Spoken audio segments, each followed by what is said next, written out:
մեր կողմից հայտարարված այդ լուսանցքում մնացած ֆանտոմներն են եւ նոր ուժերը, որոնք որ նախկին 3 նախագահների եւ ներկայիս վարչապետի քաղաքական ուժերը չեն եւ նրանց սպասարկող արբանյակ ուժերը չեն։ Ինչ վերաբերվում է երկրորդ նախագահի մամուլի ասուլիսին, գիտեք, ես չեմ կարծում, որ իշխանական падգամավորների պնդումը իրականության մեջ տեղ ունի, որտեղ երկրորդ նախագահը քաղաքական կապիտալ չունի։ Բացարձակապես չունի եւ իմ գնահատմամբ Ռոբերտ Քոչարյանի անընդհատ բերումը թաթերական այս ասպարեզ, դա Նիկոլ Փաշինյանի պրոյեկտի համաձայն է, որտեղ Ռոբերտ Քոչարյանի իդեմս ընդդիմության Նիկոլ Փաշինյանը շատ հարմար դիրքավորվում է քաղաքական դաշտում։ Դուք չեք նկատել, որ ներկայիս գործող իշխանությունները իրենց հարմար պատումներ, նարատիվներ են առաջ մղում, որ 26 թվականի նախընտրական process-ները մոդելավոր են։ Այդ մոդելավորման մեջ ընկնում է, թե նրանց հիմնական հակառակորդ օպոնենտ ուժը ով պետք է լինի։ Նրանք ընտրել են Ռոբերտ Քոչարյանին, նկատի ունենալով հանրության մոտ շրջանում նրա նկատմամբ, նրա անձի նկատմամբ ատելության չափաբաժինը։ Այդ ատելությունը այն աստիճանի մեծ է, որ Նիկոլ Փաշինյանը այսքան դարակազմիկ սխալներ, ստրատեգիական սխալներ թույլ տալուց հետո միևնույնը զիջում է Ռոբերտ Քոչարյանին հանրության շրջանում ատելության չափաբաժնով։ Դրա համար նրանց ձեռք է տալիս Քոչարյանի նման ընդդիմությունը։ Նրանք ամեն ինչ անելու են, որ Քոչարյանը մնա։ Նրանք ամեն ինչ անելու են, որ նրա ֆանտոմը իրական թվա։ Դրա համար էլ այդ իրենց ընդդիմադիր դաշտի պրոյեկտն է, որը ուզում են սուբլիմացնել 26 թվականի ընտրություններում։ Բայց այստեղ միայն ընդդիմադիր գլխավոր դերակատարի սուբլիմացիայով չեն ավարտվում, հոգիներս չեն ազատվում իբրև ազգ։ Նիկոլ Փաշինյանը եւ նրա քաղաքական ուժը մաս մեդիայի միջոցով, հանրային հեռուստաընկերության միջոցով փորձում է առաջ մղել մի պատում, որ ապագա ընտրությունները տեղի են ունենալու խաղաղություն բերողների եւ խաղաղություն ուզողների եւ պատերազմ ուզողների մեջ։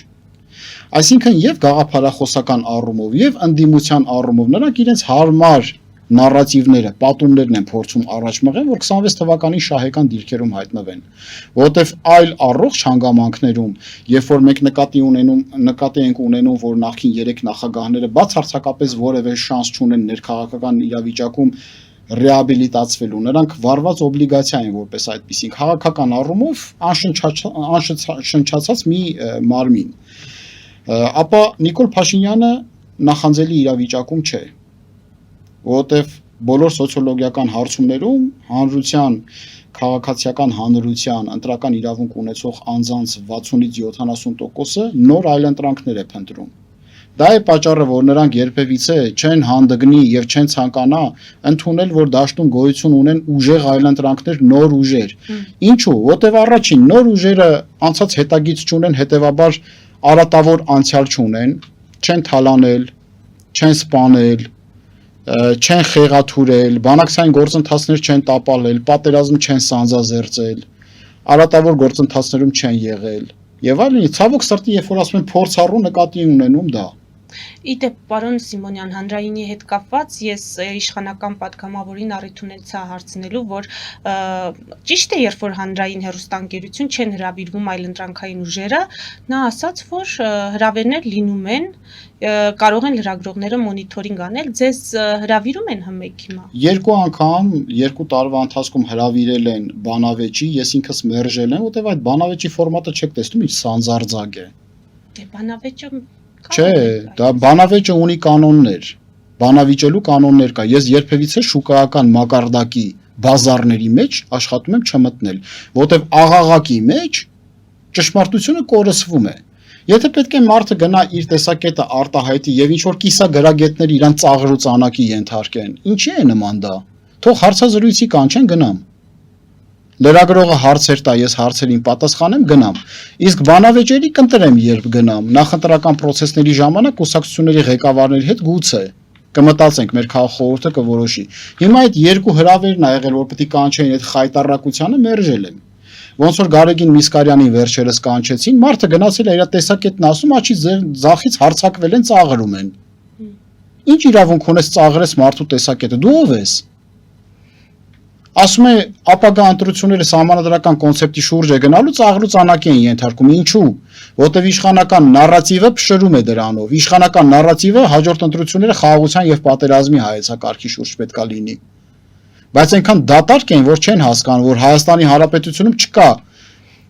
adekvat գոնե մեկ, գեթ մեկ քաղաքական ուժ, որ պատերազմ ուզենա։ Պատերազմ ուզենում են միայն հոգեկան հիվանդները։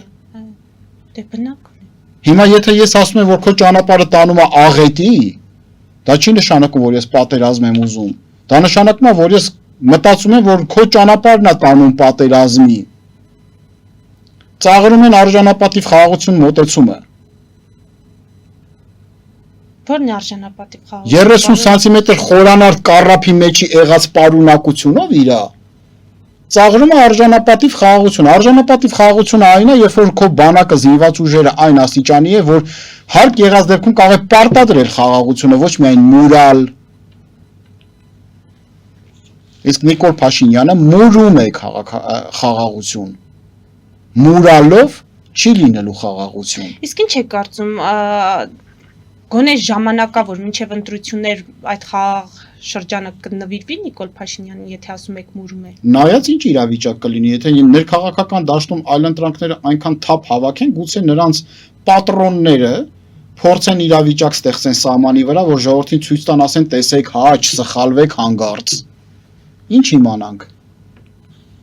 Մոռացել եք, որ 2008 թվականին Լևոն Արխումը սկսեցին կրակել Երևանի կենտրոնում ցույցեր էին ընթանում։ Ես ինչ գիտեմ, ինչեր կարող են անել։ Նրանց համար իրենց արշինը, իրենց աթոռը ժողովրդի ազգի Հայաստանի Հանրապետության ազգային շահերից վեր է։ Համագործակցության մասով ինչ ասացիք, պարոն Սիմոնյան։ Համագործակցության մասով հետևյալը կարող եմ ասել, որ շնորհապետական կուսակցությունը բաց է համագործակցությունների համար, բացառապես նոր եւ առողջ քաղաքական ուժերի հետ։ Օրինակ Արման Թաթոյանին կհամարեք նոր ուժ։ Գիտեք ինչ, անուն ազգանուններ եք հնչեցնում, որ ես իմ տեսակետը ունեմ, որը որ չէի ուզենա հիմա հնչեցնել, բայց կասեմ, որ ես միջև վերջ վստահ չեմ, որ նա լիարժեք անկախ ձևավորված ուժ է։ Վստահ չեմ։ Շատ շատերը նրան կապում են երրորդ նախագահի հետ։ Եկեք կանոններ չտանք, որովհետև պարկեշտ չի լինի մարդկանց մասին ասելու։ Ես հասկանում եմ, բայց ամեն դեպքում մենք նոր ուժեր ասեմ հետևյալը, որ երբևիցե չեն ասոցիացվում նախքին 3 նախագահների ներկայիս վարչապետի հետ, նրանց սատարող, նրանց սպասարկող արբանյակ քաղաքական ուժերի եւ քաղաքական գործիչների հետ։ Այդ պարագայում բավականին խղճուկ պատկեր ունենք նոր ասվածի շուրջ։ Խղճուկ պատկեր։ Հիմա մենք նախաձեռնել ենք Հայաստանի Հանրապետության Պաշտպանության ֆորումը, որը հարթակ է ձևավորում Հայաստանի Հանրապետության սիմվոլների պաշտպանության համատեքստում։ Այդ դաշտ, որտեղ որ կհավաքվեն բոլոր պարկեշտ եւ մաքուր ուժերը, ընդ որում իմ վերոնշյալ անձանց սպասարկուները չեն կարող այդ դաշտ մուտք գործել։ Հետագայում կերևա այդ դաշտում այդ մարդկանց հետ ում հետ մենք համընթաց կքայլենք, ում հետ կլինենք կառուցողական օպոզիցիա, դա էլ է նորմալ, եթե նոր քաղաքական դաշտում դու կառուցողական օպոզիցիայից անձերի չես անցնում, գաղափարախոսական պոլեմիկաների մեջ ես մտնում։ Եվ այս առումով շատ ուշագրավ է հետևյալը, որ ցանկացած կոալիցիա, ցանկացած տեսակի համաձուլվածք քաղաքական հաշվարկների վերջնարդյունքում է գալիս։ Երբևիցե անհնարին է, եթե քո քաշը, քո մասշտաբները շատ մեծ են, մանրների հետ կոալիցիա ձևավորես։ Այլ խնդիրն է, որ մանրները առանց կոալիցիայի քեզ հետ շարունակեն սիմբիոզ կեցություն ունենալ, քեզ հետ գալ։ Դա հաշվարկներ են, կարող մենք ենք մանր դուրս գալիս, ով գիտի։ Մի խոսքով բացառված է, որ դուք համագործակցեք այլ ուժերի հետ, անգամ այդ նախկին իշխանությունները ներկայացնող ուժերի հետ, միայն թե նպատակը լինի Նիկոլ Փաշինյանի հեռացումը։ Էլիս ջան, ձեր հարցը լղոզեցիք իմ նախկին բոլոր պատասխանները, հարցը ուրիշ ձև տվեք։ Ես չբացառեցի բոլոր առողջ ուժերի հետ համագործակցություն, այդ դուռը բաց է։ Չէ, ես ասում եմ չեք համագործակցելու նախկին իշխանության ներկայացուցիչների հետ, անգամ այն դեպքում, եթե խնդիրը դրված է Նիկոլ Փաշինյանի հեռացումը։ Հիմա ավելի մանրամասն ասեմ։ Լևոն Տեր-Պետրոսյանի, Ռոբերտ Քոչարյանի, Սերժ Սարգսյանի, Նիկոլ Փաշինյանի քաղաքական ուժերի, նրանց սպասարկող արբանյակ քաղաքական ուժերի եւ անձանց հետ Հայաստանի Շնորհապետական կուսակցությունը երբեք չի համագործակցելու, անգամ եթե մենք պարտվենք։ Անգամ եթե Նիկոլ Փաշինյանին հեռացնելու ցանկությունը շատ մեծ լինի։ Անգամ եթե մենք պարտվենք։ Մենք ուզում ենք Նիկոլ Փաշինյանը հեռանա, որտեղ Նիկոլ Փաշինյանը իմ գնահատման փորձանքի է վերածվել Հայաստանի Հանրապետության համար։ Բայց Նիկոլ Փաշինյանը միայնակ չի։ Այդ համակարգը հրեշ է, 4-ը գլխանի։ Լևոն Տեր-Պետրոսյան, Սերժ Սարգսյան, Ռոբերտ Քոչարյան, Նիկոլ Փաշինյան, որ գլուխն էլ կտրես մարմինը մեկա կա։ Նիկոլին հանես այն 3-ը կա, այն 3-ին հանես Նիկոլը մեկա կա, այդ հրեշին պետքա թույլ չտաս վերարտադրվի։ Այդ մարդիկ նույնն են։ Գնաս համագործակցես այդ 4-ը գլխանի հրեշի 3 գլուխների հետ, որ նրանց մի գլխի դեմ գնաս։